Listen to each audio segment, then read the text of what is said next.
In this happiness challenge video, we're going to be covering the skill of gratitude. Gratitude is a big one. You can kind of think of gratitude as a meta skill that is going to open up a lot of doors for not doing so much work. Kind of laying the groundwork here. It's nice to compare people to animals to get a sense of just how different we are and how much we need to appreciate that difference. When looking at the animal kingdom, kind of excluding, gorillas, things like that, which maybe this might apply a little bit, not so much. The animals, they only live in the world. When they have food, they're happy. When it's raining, they're sad. They're present. People, not so much. Sure, we live in the world, but we also live in our heads. And that's a huge difference. When you think about where we are in our lives, we're not just where we're sitting right now, but we're in our memories, we're in our past, we're in our future, we're everywhere. When we have food, it's not what we want. When it's raining, it's time to cuddle up next to our partner because, man, that's romantic. It's a lot more dynamic because we live more than just in the world. John Milton in Paradise Lost, I think, said it best, that the mind is its own place and in itself can make heaven of hell and hell of heaven. This is the key to unlocking the skill of gratitude. Where we choose to be in our heads makes a huge difference. And one of the best places to go to increase happiness is the place of gratitude. So let's get a good definition of gratitude. Straightforward definitions from the researcher Emmons is that it's a felt sense of wonder, thankfulness, and appreciation for life. That's gratitude. It's a perspective that replaces negative emotions like sadness, anger, resentment. It's an alternative to poor living. This applies to every area of life. Whenever we're trying to develop a new habit, a new way of being, you can't just say stop. Stop biting your nails. Not doing a thing. Oh man, that's just darn near well impossible. You have to replace a behavior. There has to be something else that you do instead of what you're already doing. Because, to give the devil his due, there are reasons why we have the habits we do. Habits are behaviors that they're solving a problem, and we just keep going back to that same drinking hole and drinking it again and again and again, whether or not it's good for us. Tongue in cheek here, that example of chewing on your nails. Well, there's a reason why you're chewing on your nails. They're growing. You can't find the clippers. That hangnail's bothering you right now. It's really insufficient to look at a habit and call it a bad habit. It's better to look at habits and say that they're not as effective as they could be. When you frame habits that way, well, all of a sudden, it's easier to start saying, oh, great, okay, well, if efficiency is the question here, there really is a problem that needs to be solved, well, let's put that on the table. What's a better way of solving that problem? When it comes to negative emotions, we can fall into these habit traps of, well, if I think about negative emotions long enough, maybe something will come of them. And sometimes that happens. You can't just walk through life with rose-colored glasses. You have to see the other side. You have to see the shadow. You have to see the things you don't want to see. But there definitely is a line where we do that way too much. We even have a genetic predisposition to overly accentuating the negative things that happen as opposed to the positive, a ratio of 4-to-1. Now that just isn't fair. Now, it used to be useful, when we're living on the savannah, the Middle Ages, dangers everywhere, fair enough. You have to be more on guard. But especially now in today's age, there is just way more good to catch. There is just fewer things that are survival problems, and we have to put things in perspective.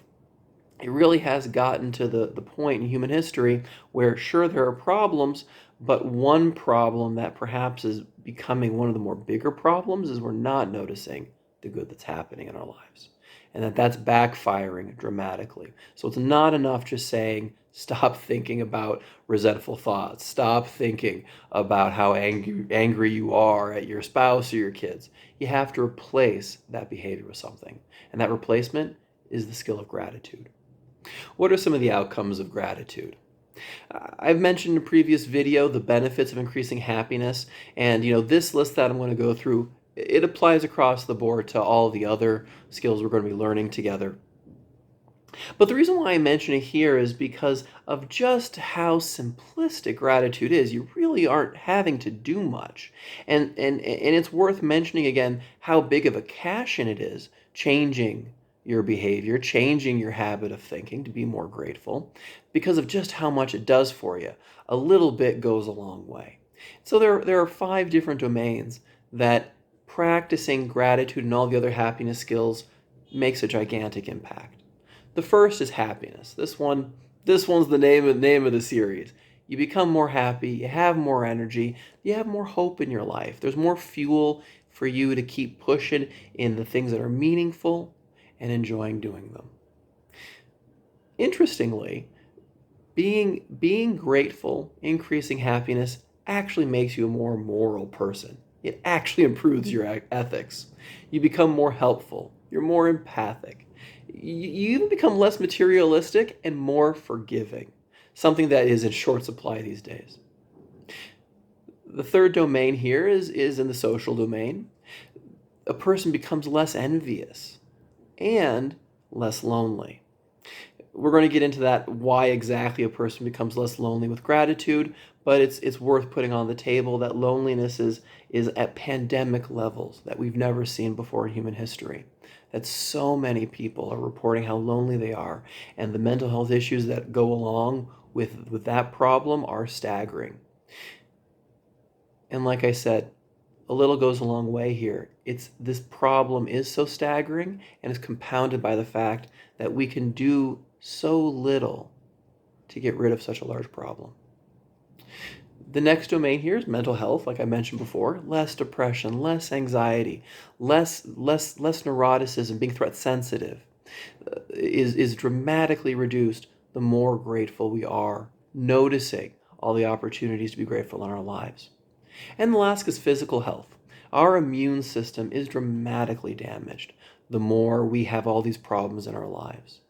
And by increasing happiness, increasing gratitude, our immune system is strengthened. We get less severely sick when we do get sick, and our lifespan actually increases the more happiness, the more gratitude we have in our life. So like I said, a little goes a long way here. And we're going to cover a lot of different skills of how to be grateful, how to put this one into action, give this skill legs so it can live in your life. And they're going to be, each one is going to be quite different in terms of how much time investment it is, where you can do it, how you can do it, because the goal here in increasing happiness and using these skills is that it has to match your life circumstance. You want to try and make as few changes as possible in order to make these skills stick, and instead of having to reorganize your entire life in order to have more happiness, the idea here is keep your life as close to what it is as it was before starting these skills, and see what we can sneak in instead. So while they are going to be different in terms of what their emphasis is going to be and how you can use these in your life, the common denominator of all of these skills is focusing on the present and the past in a very specific way. We're trying to develop an attitude of how to look at life. That's what makes this a meta skill in developing happiness. So we're trying to appreciate how our life is in the now, and connecting the dots here, looking back in our past and seeing what happened that got you here, that got you the things that you're grateful for. The first approach in being more grateful in life is having a gratefulness journal. What are you grateful for? What's been going right in your life? Who are the people? What are the events? What are the things going on that make your life just a little bit better? These do not have to be big ticket items. In fact, that could be one of the biggest challenges, that people are trying to find things that they should be grateful for. Drop the shoulds. Whatever you appreciate, you put in your gratefulness journal. Now, what I would suggest is picking 3 to 5 things that you're grateful for, writing a little bit about them. It doesn't have to be so much. So it's useful before diving into this practice to think of a time in your day where you have 10 minutes set aside, something easy, in between meetings, after work, while you're waiting for the bus, when you're on the train, where you just have some dead time that you can sit and put something down on paper. Where people make a mistake with this skill in putting into practice is they do it every day. Now, this sounds counterintuitive. You'd think, the more grateful I am, the better. Let's do this every day. Let's do this 10 times a day. You just get bored. What research has found is that ideally, setting aside 1 day a week, listing 3 to 5 things is the most ideal when writing out what you're grateful for in a journal, because it is time consuming. It does, even though I'm saying it's 10 minutes, for a lot of people, 10 minutes is a lot. And even if it's not a lot, it feels like a lot. Don't make this a burden. So doing this once a week keeps it fresh and keeps it from not being a burden. Another strategy is using mindfulness to bring more gratitude in your life. Here, doesn't have to be so much thought. You can pick one thing a day. What's one thing that makes your life just a little bit better? One person, one idea, a book, an author, a relative, anything that just makes your life just a tad more nice, more pleasurable. And spending a few moments just thinking about it. You don't have to put anything on paper. You don't have to verbalize anything. It can just be a thought. And because it's easy enough, you can do it every day. It will keep that freshness because it's not a burden. And one thing, again, you don't have to break your back doing this skill. The third approach is a little more fancy, and that's editing in gratefulness into your life. We all have negative thoughts. It's no use trying to chuck those or suppress those. We think what we think. But it can be useful to have a more full story of life, that if we're going to have a negative thought about something, it's only fair we should have a positive idea about it also. Guy shortchanged you at the supermarket. That would irritate anybody. But you know what? I'm kind of grateful that he kept the line moving, and he was able to push those 4 customers who were in front of me, out of the way pretty quick so I could get out of the supermarket. That's a more fair story. That's a more real story. And the idea of this skill is to not forget the good when we're thinking about the bad. The next several skills, you're going to see a theme, a social theme here, and this is how gratitude increases our friendships, our social relationships, and gets rid of loneliness. One approach is developing a gratitude team. Get a friend, get a buddy, get a relative, get whoever, get a neighbor. Set up with them that whenever you guys catch up, he's going to share one thing he's grateful for, and you're going to share one thing you're grateful for. The more people you can enlist in being grateful, you get this sort of synergy going where you're feeding into him, he's feeding into you. It becomes a celebration of what is good in life. Number one. And number two, it has a reinforcing effect. Whenever trying to take on a new habit, one of the best strategies is to enlist a friend to keep you going so that you don't drop the new practice before it becomes a habit. It helps you lock in what you're doing. The next gratitude skill is revealing what you're grateful for. We all have somebody special in our lives. Parents, siblings. That cashier I was talking about. Okay, he shortchanged you, but he's helping you get to work on time. The simple act of letting other people know that you're grateful for what they're doing, that giving them a thank you, giving them a pat on the back. It feels good to do that for yourself, but it feels even better for them. And then they do it to you. And then you get to have more happiness in your life. And you get this positive feedback loop going where each person's gratefulness and happiness is feeding in on the other and supporting the other. You got to spread the love. Let people know that you're happy with what they're doing. And even more than that, when you do, they do it more. People are so starved for feeling like what they're doing matters to other people. It takes such a small amount of gratefulness to make another person's day and for them to know what makes you feel good in life. There's no reason to keep this one a secret. Because people, generally speaking, if they're in your life, they want to make you happy. And oftentimes the biggest problem, the biggest thing that's standing in the way of that is they don't know what makes you happy. So let them in on the secret. The last skill I'm going to suggest here is a gratitude letter. This one's amazing. It's mixing in a couple of different skills that we've already talked about. It's kind of like the journal. It's mixing in, creating a team and revealing your secrets of what makes you happy to other people in a fantastically powerful way. Number one, you're putting your ideas down on a piece of paper. You're articulating what makes you happy. So number one, you get to learn a lot about yourself, just like in the journal. You get to learn what makes you happy. For a lot of people, that's huge. What are you grateful for and why is a huge question not enough people ask. Number two, we're bringing in a community. We're spreading the love, like I said before. We're revealing what makes us happy, and we're going to be that much more likely to get those sort of wonderful aspects in our relationship. We're going to be more likely to get those when we reveal what actually makes us smile. The last thing here is that this is a great skill to open up our past. To think back to when we were in elementary school and that principal who would always keep the door open for you. To remember, all the people who were at your wedding and how meaningful it was just seeing them dance.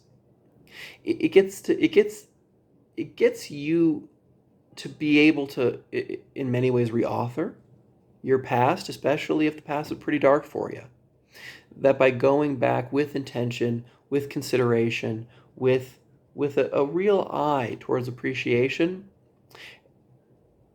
bringing forth all these people in your past, bringing them into the present, rekindling old relationships, seeing it wasn't all bad. There's just so many elements here to this last skill that can be so transformative in how you see your past, how you see yourself, how you see others. And again, it always feels good to say thank you. Why is this skill a meta skill? I've already covered some of these ideas in the video already, but it's worth spelling out that, like I said, that with gratitude, so many doors open up going down this path. Number one, you get to savor the good that's in your life. You get to sit with it, like your professional wine taste tester. Man, you're swishing that in your mouth, really enjoying how good it feels to have that joy. Number two, it decreases self-esteem. When you're reauthoring your life, you get to see that a lot more was going for you in dark times. And builds up even more powerfully the things that were going well for you. So this dramatically affects your self-esteem. It balances out that negative to positive ratio, like I said before, that we are predisposed to see in the bad, and it's just not fair. It's not even half the story. It's the bad that's there is so overwhelmingly overrepresented in our lives that, to be fair, we got to schlep in the good that's also happened. Being grateful helps cope with trauma and stress. We positively reinterpret the bad that's occurred in our lives. It's a powerful way of being able to overcome those sort of tragedies that a person lives with. And number two, there's a protective element. When someone's gone through trauma, when someone's coping with a serious loss, that's something that we carry. And being grateful has a protective element of making it less likely that we're going to have to go back in that dark past. Sometimes that dark past just grabs you. Well, it makes it less likely for it to grab you. And number two, even when it does grab you, it's less powerful. As I mentioned before, being grateful, increasing happiness, makes you a more moral human being. When you feel good, you do good. It enhances our friendships. It enhances our relationships. We're like I said before, we're creating this positive feedback loop where when you spread gratefulness and joy and happiness in other people's lives, they give it back to you 2 times. Everyone wins with this, and then you give it right back. Also, as it happens to be, you might become more popular. People who are more positive are more well-liked.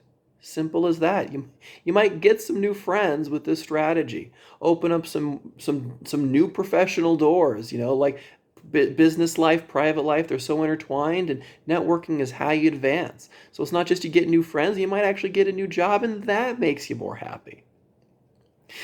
Being grateful also helps to block comparisons.